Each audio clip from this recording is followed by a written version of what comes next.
अब आपको 1 जून 2021 से कितना पैसा पे करना पड़ेगा एक ट्रेड करने के लिए, ये चीज़ बताने के लिए मैं आपको यहाँ पे आया हूँ। अगर बात करें टेक्निकली तो 75% का रूल इम्प्लीमेंट हो गया है, पर ये टेक्निकली बात सबको समझ में नहीं आ पाती है, मेरे को भी समझ में नहीं आई थी। तो हम सीधा प्रैक्टिकली बात करेंगे कि आपको कितना पैसा देना पड़ेगा एक ट्रेड करने के लिए। ऑल राइट, बिना टाइम वेस्ट किए बात करते हैं। तो मेरा नाम है केशव गुप्ता और हम अब शुरुआत करने वाले हैं वीडियो की। ऑल राइट, तो आपको इतना पता होगा कि ट्रेड कितने टाइप की होती हैं। एक तो होता है आपका, एक तो इक्विटी जिसके अंदर स्टॉक्स आते हैं, रिलायंस, HTC, जितने भी स्टॉक्स हैं, मतलब एस्कॉर्ट, MFSL, जो भी हैं, ठीक, ये होगा इक्विटी स्टॉक्स। और इसके अलावा हम किस में ट्रेड करते हैं, आप ट्रेड करते हैं ऑप्शंस के अंदर, ऑप्शंस में बाय और सेल। ऑल राइट, और फ्यूचर्स होते हैं जिसका आप फ्यूचर बाय और सेल करते हैं। तो ये 3 चीज़ हो गई। अब हम इन तीनों में एक एक इसमें सर्च करेंगे और ऐड करेंगे और देखते हैं कि अब आपको कितना मार्जिन देना पड़ेगा और कितना नहीं। ठीक, तो मैं यहाँ पे ये जीरोधा का मेरा अकाउंट है और आज 1 जून 2021 है। मार्केट 35,300 पे बंद हुई है, कोई बात नहीं, तो अलग बात हो गई एनालिसिस की। अब हम बात करते हैं कि कितना मार्जिन आपको लगेगा। ऑल राइट, तो सबसे पहले मैं सर्च करता हूँ ऑप्शन बायर्स। वैसे मैं एक बात बताता हूँ, ऑप्शन बायर को कोई फ़र्क नहीं पड़ने वाला, पर वीडियो बना रहा हूँ तो सब चीज़ दिखानी पड़ेगी। तो मैं एक काम करता हूँ, सबसे पहले 2 स्टॉक सेट करता हूँ। एक बात करते हैं रिलायंस की, रिलायंस इंडस्ट्रीज़। एक सेकेंड, ये तो हम इसको ऐड कर लेते हैं रिलायंस को। एक स्टॉक्स और ऐड कर लेते हैं कोई सा, एशियन पेंट्स नहीं, ये तो दोनों ही महंगे महंगे से हो गए। हम ऐड कर लेते हैं यार, MFSL को ऐड कर लेते हैं, MFSL। ओके, और ये हो गए इक्विटी स्टॉक्स। हम बात करते हैं ऑप्शंस की, तो एक 35,300 का नहीं, 35,000 का कर लेते हैं, 35,000 का C, और 35,500 का P ले लेते हैं। ठीक है, और एक ले लेते हैं फ्यूचर्स का। फ्यूचर्स में बैंक निफ्टी का फ्यूचर्स, बैंक निफ्टी फ्यूचर्स, जून का चल रहा है, जून का फ्यूचर ले लिया। ऑल राइट, सब ऐड हो चुका है। अब आपके सामने दिख रहा होगा कि रिलायंस, MFSL, बैंक निफ्टी का C, बैंक निफ्टी का P और एक फ्यूचर, इन सब पे देखते हैं कितना कितना मार्जिन लग रहा है। आप बस ध्यान से देखना, ठीक है। तो सबसे पहले ओपन करते हैं रिलायंस को। ठीक है, अब मैं इसको बाय पे क्लिक करता हूँ तो आप देख पा रहे होंगे इसका जो मार्केट प्राइस अभी चल रहा है वो है 2168 रुपये। क्या चल रहा है? 2168 रुपये। ठीक है, ये जो लिखा हुआ है क्या, CNCN MIS माने होता है इंट्राडे। अगर आपको इंट्राडे में ट्रेड करना है तो इसको MIS कहते हैं, और अगर आपको इसको लेके जाना है ओवरनाइट, मतलब अगले दिन फॉरवर्ड करके, तब यहाँ पे आप CNC यूज़ करते हैं। ठीक है, अब ये क्लिक हुआ है MIS पे, मतलब इंट्राडे में। तो मैं इन दोनों में करके आपको दिखाऊंगा कि ओवरनाइट मतलब नेक्स्ट डे के लिए कितना, जब आप होल्ड करके रखते हैं तो कितना पैसा लगता है, और इंट्राडे में कितना पैसा लगता है। इसी के तो वीडियो है ये पूरी, तो हम बात करते हैं। ठीक है, सबसे पहले बात कर रहे हैं हम MIS इंट्राडे की। 2168 का प्राइस चल रहा है, और अगर मैं यहाँ पे एक स्टॉक का प्राइस है 2168, तो आप नीचे देख पा रहे होंगे कहाँ पे, यहाँ पे ये है इंटरडे का प्राइस। ऑल राइट, 347 पे करना पड़ेगा अगर अभी आपको रिलायंस का एक शेयर बाय करना है। तो अगर आपको इसको नेक्स्ट डे के लिए फॉरवर्ड करना है तो आपको 2168 रुपये पूरे देने पड़ेंगे, और 347 आपको ये मिल रहा है। तो ये कितना आपको मिल रहा है, अगर आप इसको डिवाइड करेंगे कितने से, 2168 को 347 से, तो आपका लगभग 6 टाइम मार्जिन आपको इस वक्त मिल रहा है। ऑल राइट, 6 टाइम मार्जिन, इसको आप खुद डिवाइड करके दे सकते हैं। पर अकॉर्डिंग टू सेबी 1 जून से तो अभी ये थोड़ा सा और कम हुआ है, और ये और कम होने वाला है अभी आगे चलकर 1 सितंबर से। अभी अगर ये 2168 पे उस समय ट्रेड करेगा तो उस टाइम पे आपको कम से कम 433 रुपये देने पड़ेंगे एक शेयर को इंटरडे में बाय करने के लिए। ठीक है, अभी 347 रुपये देने पड़ रहे हैं, आगे चलकर 433 रुपये देने पड़ेंगे। ये है अपडेट स्टॉक्स को लेकर। हम बात करते हैं दूसरे स्टॉक्स की।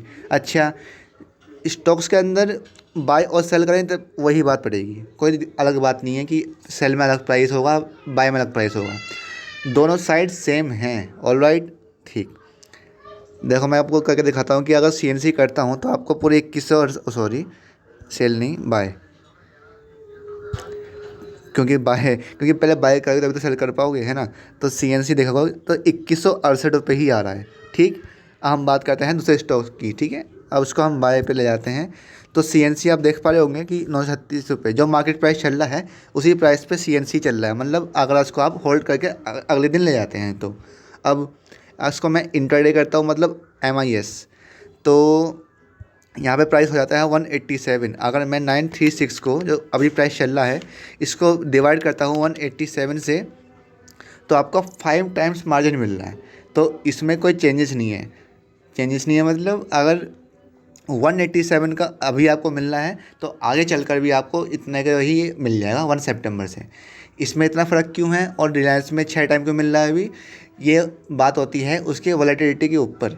ठीक है, ये एक वॉलेटिलिटी इंडेक्स होता है, विक्स कहते सकते हैं उसको। तो सेबी ने ये प्रिस्क्राइब करा हुआ है। अब इस पर टेक्निकली जाओगे कि क्यों 5 टाइम मिल रहा है इस पर और उस पर 6 टाइम मिल रहा है, तो कल आपको हो सकता है कि रिलायंस से 5 टाइम मिल जाए और इस पर 6 टाइम्स मिल जाए। तो कहने का सेंस यही है कि आपको 5 टाइम्स से ज़्यादा नहीं मिलने वाला 1 सितंबर से। ठीक है, अभी आपको ये 187 मिल रहा है, अभी कुछ महीने पहले आपको ये सिर्फ 80 में ही मिल रहा था। जी हाँ, आप यकीन नहीं करोगे, आपको पहले 10 टाइम्स मार्जिन मिल रहा था और कहीं कहीं तो 20 टाइम भी मिल रहा था। पर अब जो 1 सितंबर से होने वाला है वो सिर्फ 5 टाइम्स ही रहेगा। तो इसलिए लोग थोड़ा सा परेशान हो रहे हैं। फिर भी 5 टाइम्स बहुत होता है। पर अब जो मैं आपको दिखाने वाला हूँ ऑप्शंस के अंदर है वो तो आपको बस बवाल ही कर देगा। तो मैं इसको बैक करता हूँ। तो आपने देख लिया कि कैसे करते हैं स्टॉक्स में बाय और सेल का मार्जिन क्या चक्कर है। ठीक है, अब बात करते हैं ऑप्शंस की। पहले जैसे मैं पहले बताया कि ऑप्शंस के अंदर ऑप्शन बाय को कोई दिक्कत नहीं पड़ने वाली है। अगर मैं एक ऑप्शन को बाय करता हूँ इंटरडे के अंदर तो 12,341 ये इसका लॉट साइज है। जो बिगनर से मैं आपको बता देता हूँ, ये है इसका लॉट साइज। एक लॉट साइज 25 का होता है। ठीक है, और ये है इसका ऑप्शन का प्राइस जो कि 493 है। 493 को 25 से मल्टीप्लाई करोगे तो यहाँ पे ये वाली अमाउंट आएगी जो कि है 12,341। ठीक, बहुत अच्छी तरह समझा दिया मैंने। अब एक लॉट का साइज़ अगर आपको बाय करना है तो आपको 12,341 रुपये देने पड़ेंगे इन इंटरडे। और अगर आपको इसको होल्ड करके आगे ले जाना है तब भी आपको इतने ही रुपए लगभग देने पड़ेंगे। देख लिया ना आपने, मैंने नॉर्मल किया तब भी यही प्राइस आ रहा है और MIS के तब भी यही प्राइस आ रहा है। दोनों में कोई अंतर नहीं है। तो मैंने इसलिए कहा कि ऑप्शन बायर को कभी कोई दिक्कत नहीं पड़ने वाली है, क्योंकि उनको तो अपने प्रीमियम का ही एक तरह से प्राइस प्राइस देना होता है, चाहे उसको आप होल्ड करके रखो चाहे इंटरडे के अंदर ही एग्जिट कर दो। ठीक है, तो ऑप्शन बायर का कोई दिक्कत नहीं है। अब हम बात करते हैं ऑप्शन सेल की। अगर मैं एक ऑप्शन को सेल करता हूँ इंटरडे के अंदर तो इसका प्राइस दे सकते हैं आप। इससे अब कोई मतलब नहीं है, इस प्राइस से अब कोई मतलब नहीं है। आपको ऑप्शन सेल के अंदर मार्जिन पे करना पड़ता है। अगर आपको डिटेल में जानना है तो आप मुझसे व्हाट्सएप पे कांटेक्ट कर सकते हैं। पर यह बात जान लीजिए कि ऑप्शन सेल के अंदर आपको मार्जिन ज़्यादा पे करना पड़ता है, क्योंकि ऑप्शन बाइंग के अंदर क्या होता है, ऑप्शन बाइंग के अंदर 329 रुपये अगर आप पे कर रहे हैं तो आपका वो हाथ से जीरो जाएगा। तो आपका 329 रुपये का ही लॉस हो सकता है ना ऑप्शन बाइंग के अंदर। पर अगर आप ऑप्शन सेल कर रहे हैं तो आपकी थॉट ये है कि वो 329 से जीरो पे जाना चाहिए तब मेरे को प्रॉफिट होगा। ये तो होता है सेलिंग के अंदर। पर 329 का वो 700 चला गया तो वहाँ पे आपका अनलिमिटेड रिस्क हो जाएगा। तो इसलिए आपसे पैसे फालतू लिए जाते हैं कि अगर आपका लॉस फालतू हो गया तो हम आपसे पैसे ले सकते हैं, इसलिए वहाँ पे मार्जिन ज़्यादा लगता है। पर हाँ, सेलिंग में थोड़ी सी एक्यूरेसी अच्छी हो जाती है, इसलिए लोग सेल करना ज़्यादा प्रेफर करते हैं। पर वही उसी चीज़ में एक तरह से मार्जिन बढ़ रहा है तो हमारे लिए अच्छी बात नहीं है। तो मैं आपको दिखाता हूँ अब MIS में कितना मार्जिन लग रहा है। 1,32,000 रुपये।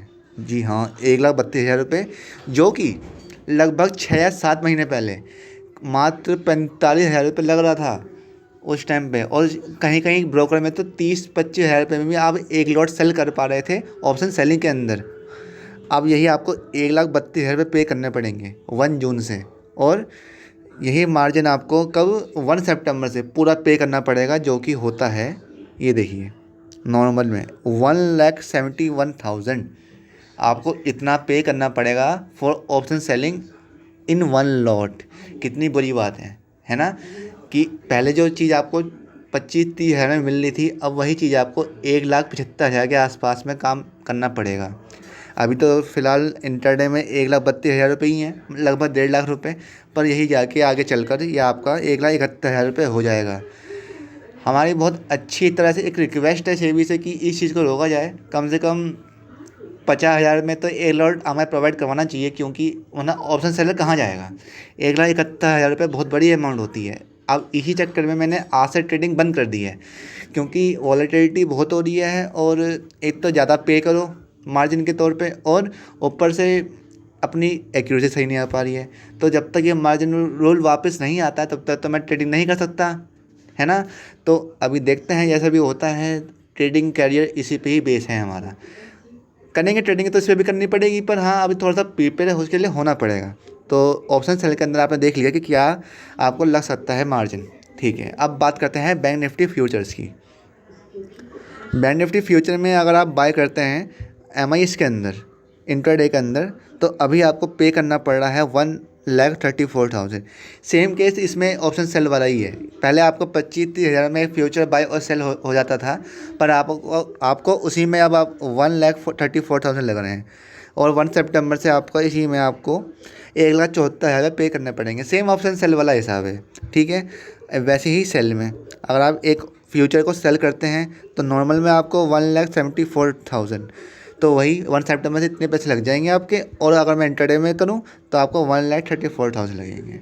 मैंने आपको एक एक सेगमेंट का बता दिया कि कितना मार्जिन अब लग रहा है और 1 सितंबर से कितना लगने वाला है। और इसके बाद भी अगर आपको कोई दिक्कत पड़ती है तो आप मुझसे कभी भी व्हाट्सएप पे कांटेक्ट कर सकते हैं, फ्री टेलीग्राम चैनल ज्वाइन कर सकते हैं और यूट्यूब चैनल पे सब्सक्राइब कर सकते हैं। ऐसी नॉलेजेबल वीडियो आपको मिलती रहेंगी, तो हमारे साथ जुड़े रहिए। आपको फ्री ऑफ कॉस्ट में आपको ट्रेडिंग सब सिखा दूँगा। और कोई भी मार्जिन की अपडेट आती है कि वापस आया या वापस गया, तो मैं आपको उसकी अपडेट तुरंत कर दूँगा टेलीग्राम ग्रुप में। देन आपको यूट्यूब पे उसकी वीडियो मिल जाएगी। और अगर कोई टॉपिक ऐसा है जिसकी वीडियो आप चाहते हैं तो मुझे आप कमेंट बॉक्स में कमेंट कर सकते हैं। मैं इस पर वीडियो बनाने का पूरा प्रयास करूँगा। अपना कीमती समय देने के लिए पूरे दिल से धन्यवाद। और हर वीडियो मेरी एक एजुकेशन पर्पज़ के लिए होती है, तो अपने एनालिस्ट के बेस पर या फिर अपने फिनेंशियल एडवाइजर के कहने पर ही कोई ट्रेड करें। मैं तो सिर्फ एक एजुकेशन देने आया हूँ ताकि आप एक लॉजिकली ट्रेड कर पाएँ, है ना। मैं आपको कोई पर्सनल गाइड नहीं हूँ कि आपको मैं पर्सनली गाइड करूँगा कि ये बाय करो ये सेल करो। मैं तो सिर्फ आपको ट्रेड सिखाना आया हूँ अपने एक्सपीरियंस के तौर पे। बाकी तो आप अपना एनालिसिस खुद करेंगे, अपनी ट्रेड खुद करेंगे, ठीक है। तो आप कैसी भी परेशानी हो आप मुझसे क्वेरी हो पूछ सकते हैं, ओके। अपना कीमती समय देने के लिए पूरे दिल से धन्यवाद अगेन, ओके। मिलते हैं नेक्स्ट वीडियो में।